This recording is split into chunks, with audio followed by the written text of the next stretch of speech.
Eu nunca vou esquecer daquele domingo. Era Páscoa.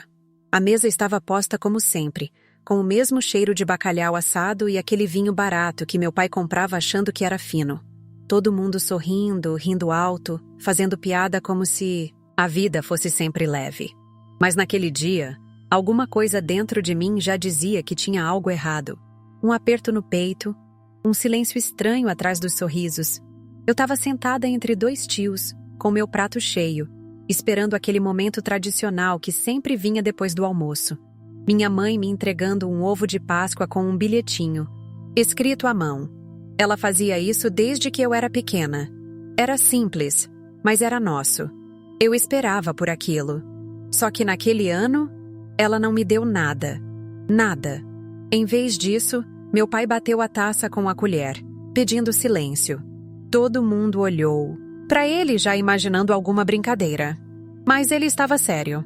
Minha mãe, ao lado, com os olhos marejados, sorria com aquele ar de quem está prestes a dar uma notícia emocionante. Foi então que ele anunciou: "A gente tem uma surpresa para nossa filha Carol. Como vocês sabem, ela casou no civil recentemente. E agora, nós vamos fazer uma festa completa, com tudo o que ela tem direito. Vestido, cerimônia, salão, música ao vivo, buffet. E tem mais. Uma viagem de lua de mel para Paris. Tudo pago. Tudo organizado por nós." A mesa explodiu em aplausos, gritos, abraços. Todo mundo foi até Carol, que chorava emocionada, abraçando os pais, rindo, agradecendo. Ela parecia uma criança ganhando o mundo embrulhado num laço de fita dourado. Eu fiquei sentada, parada, estática, como se o mundo tivesse começado a girar mais rápido e eu tivesse sido deixada para trás. Fingi um sorriso. Fingi estar feliz. Fingi tão bem que até eu quase acreditei. Mas meu coração estava gritando por dentro. E quando a agitação diminuiu, quando cada um foi pegar mais uma taça de vinho ou um pedaço de sobremesa, eu puxei minha mãe num canto da sala, longe dos ouvidos e dos olhos dos outros. Perguntei baixinho, como se não quisesse ouvir a resposta: "Mãe, como vocês conseguiram pagar por tudo isso?" Ela hesitou. O olhar fugiu do meu. A mão tremia um pouco, segurando a taça pela haste. Então disse, quase sussurrando: "A gente usou aquele dinheirinho da sua poupança, filha. Você ainda é nova, ainda vai ter muito tempo para estudar." A Carol precisava mais agora. Foi como um tapa no meio do rosto, uma bofetada seca. Não teve discussão, não teve preparação. Só o corte direto, certeiro, fundo. Eu senti o chão sair debaixo dos meus pés. E o pior, ela disse aquilo com uma naturalidade assustadora, como se eu fosse entender, aceitar, engolir. Ninguém mais ouviu, ninguém mais viu. Só minha avó, que ao longe me encarava como se pudesse adivinhar tudo. Quando voltei para a mesa, os olhos dela procuraram os meus, e ela apertou minha mão por baixo da toalha. Eu senti o toque dela como se fosse a única âncora que me restava. Eu quis gritar. Quis perguntar se ninguém ali lembrava de todas as vezes que eu disse não às festas, às roupas novas, aos lanches na escola, porque aquele dinheiro era pro meu futuro. Quis saber porque o sonho de uma era mais urgente que o da outra. Mas não saiu nada. Eu não chorei. Eu não quebrei o prato. Eu só me levantei da mesa antes da sobremesa, entrei no quarto, fechei a porta e comecei a arrumar minha mochila. Cada peça de roupa que eu colocava dentro da mochila era um pedaço da minha infância que eu deixava para trás. Coloquei 3 mudas de roupa, minhas apostilas e um par de tênis velho. Peguei meu caderno onde eu escrevia tudo sobre engenharia. Plantas, ideias, cálculos, sonhos. Fechei o zíper da mochila como quem fecha uma porta para sempre. Naquela noite, eu não dormi em casa. Fui para casa da minha avó. Não falei nada, e ela também não perguntou. Só fez um ninho de cobertas no sofá e disse: "Aqui você pode respirar, respirar." Eu tinha esquecido como era. Naquele dia, eu perdi uma poupança, mas descobri uma força, uma raiva silenciosa, um vulcão dentro de mim que não ia explodir para fora. Ia queimar por dentro, alimentando cada passo que eu ainda ia dar, porque ali, Naquele domingo de Páscoa, minha família não só me tirou um dinheiro, eles roubaram meu sonho. E nem perceberam, mas eu percebi, eu senti. E naquele momento, eu prometi para mim mesma: vocês vão ouvir falar de mim, nem que seja do outro lado do mundo. Talvez você precise entender como cheguei até ali, como cheguei até aquele domingo de Páscoa com a alma em frangalhos, tendo que engolir o choro entre garfadas de bacalhau e sorrisos forçados. Eu me chamo Luana, tenho 19 anos, e até aquele momento, tudo o que eu fazia era sonhar em silêncio. Desde os 12 anos, eu ouvia da minha mãe a mesma frase toda vez que recusava um presente, um passeio ou qualquer luxo: esse dinheiro é seu, para sua faculdade. Aquilo virou quase um lema, um mantra que eu repetia internamente toda vez que alguém me chamava para ir ao shopping, para sair no final de semana, para comprar um tênis novo. Eu dizia: não posso, com um sorriso sem graça, mas por dentro me enchia de orgulho. Eu estava cuidando do meu futuro. Meus pais diziam que eu seria a primeira da família a ter um diploma. Meu pai repetia isso com a voz cheia de emoção, como se estivesse vendo algo sagrado se formando no horizonte. No meu aniversário de 15 anos, ele me abraçou e disse: você vai construir coisas grandes, Luana. Vai mudar de vida. E eu acreditei. Guardei aquela frase no peito como se fosse um bilhete premiado. A tal da poupança da faculdade virou o centro da minha vida. Tudo o que eu podia economizar, eu juntava. Abri mão de festas, de roupas novas, até de almoçar fora com as amigas. Me tornei quase uma sombra no colégio. Sempre estudando, sempre quieta, sempre focada. Enquanto outras meninas falavam de maquiagem e viagem de formatura, eu estava marcando os dias no calendário até o vestibular. Eu sabia o que queria: engenharia civil. Queria construir, erguer pontes, levantar prédios que levassem meu nome. Queria mudar o mundo com cálculo, concreto e coragem. Mas dentro da minha casa, as coisas não eram tão simples. Eu tinha uma irmã mais nova, a Carol. Ela era o oposto de mim. Linda, carismática, sempre cercada de amigos, sempre no centro das atenções. Enquanto eu era a menina do deixa pra depois, ela era a do quero agora. Minha mãe passava mais tempo ajudando Carol a escolher roupas do que me perguntando como estavam minhas provas. Meu pai tentava equilibrar as coisas, mas no fundo era claro: Carol era o furacão e eu era a calmaria. A gota d'água veio quando Carol apareceu grávida. Tinha 18 anos. Namorava um rapaz havia poucos meses. Meu pai ficou em choque. Minha mãe chorou durante 2 dias, mas depois aceitaram. Como sempre. Fizeram o que sempre fizeram. Contornaram o caos. E de alguma forma, ela continuou sendo o centro da casa. Eu tentei não julgar. Tentei entender. Tentei me manter firme na minha trajetória. Só que cada gesto, cada decisão, cada olhar dentro daquela casa me mostrava que, no fundo, eu era só a promessa adiada, a filha que podia esperar, que tinha tempo, que não dava trabalho. E foi assim que o terreno da minha confiança começou a trincar, devagar, sem ninguém perceber. Eu me agarrava à minha rotina como quem se agarra a uma tábua no meio do naufrágio. Acordava cedo, estudava horas, fazia anotações, refazia exercícios, lia sobre universidades, comparava grades curriculares. Enquanto isso, via minha irmã ganhando presentes, viagens curtas, jantares fora. Eu dizia que não me importava, mas a verdade é que doía. Doía ver o amor ser medido pelo barulho que você faz. E eu era silêncio. Ainda assim, eu acreditava neles. Acreditava naquela poupança, naquela promessa, no você vai ser a primeira a se formar. Eu acreditava tanto que, até o último segundo, jamais imaginei que seriam capazes de tirar isso de mim. E é por isso que, quando tiraram, doeu tanto. Porque não foi só dinheiro. Foi tudo o que eu guardei em nome de um sonho. Naquele domingo, eu não chorei só pela perda do que era meu. Eu chorei pela menina de 12 anos que dizia não ao sorvete para poder comprar a apostila. Pela adolescente que economizava no lanche da escola. Pela filha que acreditava no um dia vai chegar a sua vez.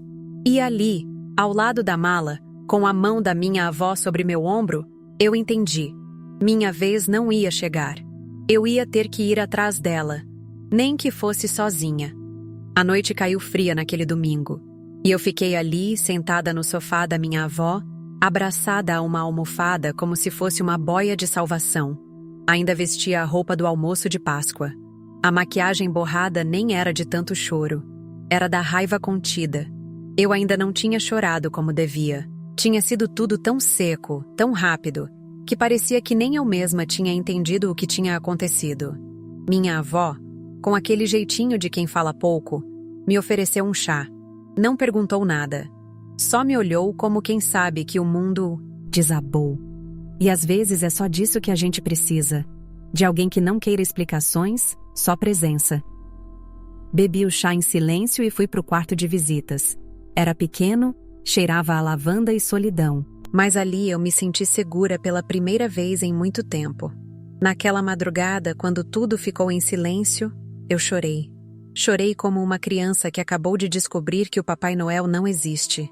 Chorei como se aquele choro fosse limpar tudo o que estava acumulado havia anos. Eu soluçava baixinho, enfiando o rosto no travesseiro para ninguém ouvir. E no meio daquele desespero mudo, uma certeza começou a se formar. Eu nunca mais voltaria para aquela casa. Nunca mais. No dia seguinte, acordei antes do sol. Minha avó já estava na cozinha, fazendo café com aquele cheiro que parecia abraço. Me olhou de novo sem perguntar nada. Apenas colocou um pão quentinho no prato e disse: "Se quiser ficar, fica o tempo que precisar. Aqui você é inteira." Eu desabei de novo. Não chorei dessa vez. Só segurei a mão dela e disse obrigada com a voz tremida. A partir dali, comecei a procurar trabalho. Nada de grandes planos. Só o essencial. Um emprego qualquer que me permitisse pagar minhas apostilas, meu transporte, minha comida. Consegui uma vaga de atendente numa papelaria do bairro. Era simples, mas era meu. Era a primeira vez que eu ganhava meu próprio dinheiro. E com ele, recomecei do zero. Minha rotina virou um ciclo silencioso de resistência. Acordava cedo. Ia pro trabalho com um sorriso educado no rosto. Às vezes ouvia piadinhas dos clientes, bronca do chefe, olhares de desprezo. Mas nada doía mais do que a certeza do que tinham me tirado. Depois do expediente, eu voltava para a casa da minha avó, tomava um banho e abria minhas apostilas. Estudava sozinha. Refazia os mesmos exercícios que já conhecia de cor. Vez ou outra, minha avó me trazia um café e dizia: "Isso vai valer a pena." E eu acreditava nela. Os dias foram passando, um igual ao outro. Teve vezes que eu pensei em desistir. Quando vi colegas entrando na faculdade, quando recebi mensagens frias da minha mãe perguntando se eu estava bem, quando minha irmã postou fotos da festa de casamento com a legenda "Foi tudo perfeito", tudo isso me atravessava como faca. Mas eu respirava fundo e voltava para o caderno. Acho que foi nessa fase que aprendi a me ouvir, a reconhecer minha força nos pequenos gestos, acordar mesmo sem vontade, continuar mesmo sem apoio, sorrir mesmo, sem ter porquê. Era como carregar o mundo nas costas com uma mão e segurar o lápis com a outra. Meu nome foi sumindo das reuniões de família. Ninguém perguntava de mim. Ninguém veio atrás. E no fundo, isso doeu. Mas também me libertou. Aos poucos eu parei de esperar. Parei de querer ser vista. Comecei a me enxergar sozinha. E assim, dia após dia, entre lápis, papel e silêncio, eu fui reconstruindo o que eles tentaram destruir. Naquela papelaria, entre pilhas de cadernos e canetas, eu descobri que havia dentro, de mim, uma mulher que ninguém mais ia calar. Uma mulher que, mesmo sangrando por dentro, não ia se ajoelhar para pedir de volta o que era dela por direito. Eu não sabia ainda como ia chegar na faculdade. Mas uma coisa eu já tinha certeza. Eles podiam ter me roubado o plano, mas nunca mais iam roubar minha vontade. 2 anos. Foram 2 anos que se passaram desde aquela noite em que fechei a mochila e saí da casa dos meus pais sem olhar para trás. E nesse tempo, eu vivi como se estivesse num campo de batalha. Não com armas ou gritos, mas com silêncio, disciplina e muita, muita resistência. A rotina era árida. Eu continuava trabalhando na papelaria.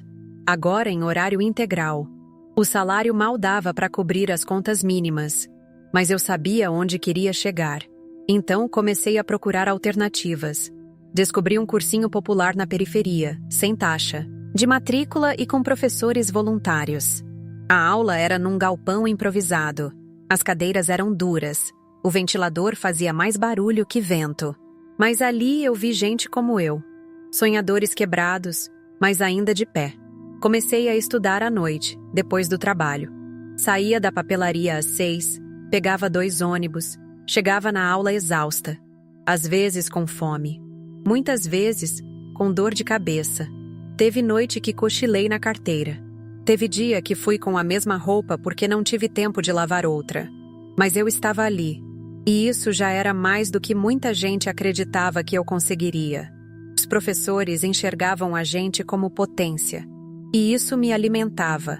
Uma em especial. A professora Marta me chamou depois de uma aula e disse: "Luana, você tem jeito com cálculo. Você leva jeito para construir." Eu sorri tímida. Mas por dentro, aquele elogio reacendeu um pedaço de mim que estava apagado. Comecei a estudar com mais sede. Chegava em casa tarde, virava noites com apostilas velhas, vídeos no celular, rascunhos no verso de folhas usadas. A avó sempre me esperava com uma caneca de café e uma coberta no sofá. Nunca reclamou. Nunca perguntou quando tudo isso ia acabar. Ela só estava lá. E era tudo o que eu precisava. Claro que teve dias de dúvida. Dias em que eu me perguntava se valia a pena. Teve uma semana inteira que pensei em desistir. Chorei no ônibus, me sentindo ridícula, pequena, esquecida. Meus pais? Nada. Silêncio. A única mensagem que recebi da minha mãe foi um feliz aniversário, seco, sem emoji, sem ligação. Da minha irmã, nem isso. Vi no Instagram que ela tinha engravidado de novo. Outra festa, outro bolo, outra vida. Mas eu segui. Segui mesmo sem aplausos, sem plateia, sem garantia nenhuma. Porque alguma coisa dentro de mim já sabia. Eu não podia parar. E se eu não podia mudar o passado, eu ia ao menos conquistar um futuro que ninguém pudesse apagar. Comecei a ter pequenos milagres. Um colega de cursinho me deu uma apostila atualizada. A professora Marta me indicou para uma bolsa transporte. Uma amiga da papelaria me presenteou com uma calculadora científica usada. Pequenas bênçãos. Pequenos sinais de que eu estava no caminho certo. Cada uma dessas coisas era como uma mão invisível empurrando meus ombros para frente. No meio disso tudo, eu reencontrei algo ainda mais precioso. Minha fé. Não a fé religiosa, necessariamente, mas a fé em mim mesma. Passei a acreditar, mesmo cansada, mesmo com medo. Acordava com dores, com olheiras, mas também com algo que eu nunca tinha sentido. Orgulho. Orgulho de mim.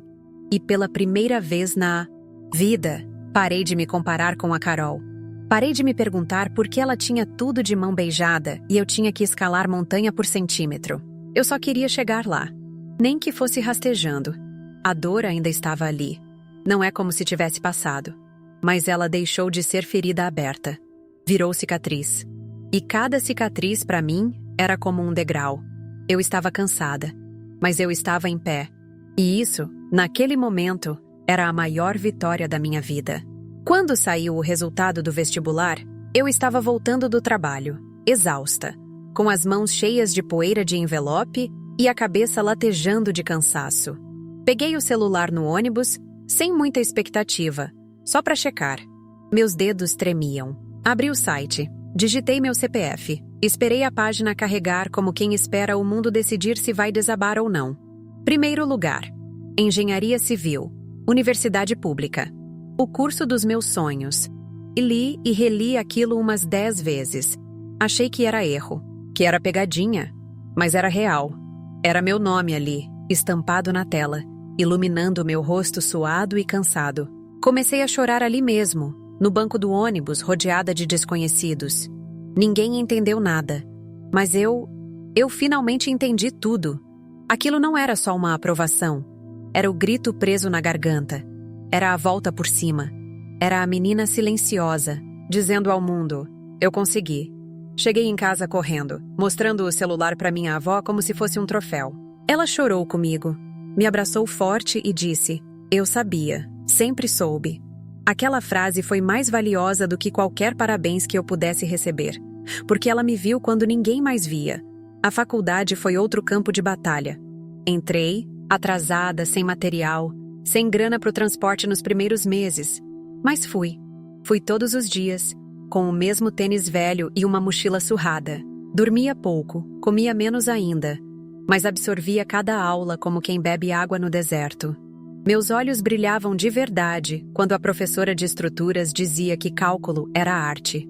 Quando vi meu primeiro projeto impresso, chorei de novo.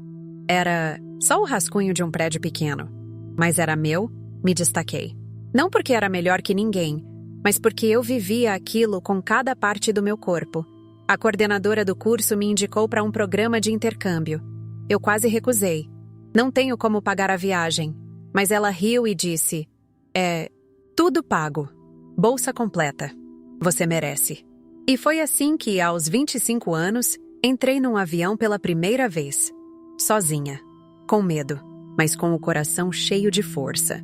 Cheguei em Portugal com uma mala emprestada e uma pasta cheia de sonhos. Passei um ano lá, estudando, aprendendo, crescendo. Meu nome começou a circular entre os professores. Meu projeto final foi apresentado num congresso internacional. E, para minha surpresa, ganhou o prêmio.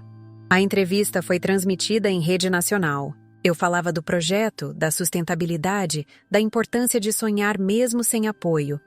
Sorri tímida para a câmera, sem imaginar quem estaria assistindo do outro lado. No dia seguinte, meu celular explodiu de mensagens, inclusive de números conhecidos. "Filha, a gente viu você na TV. Que orgulho. Parabéns, meu amor. Sempre soubemos do seu talento."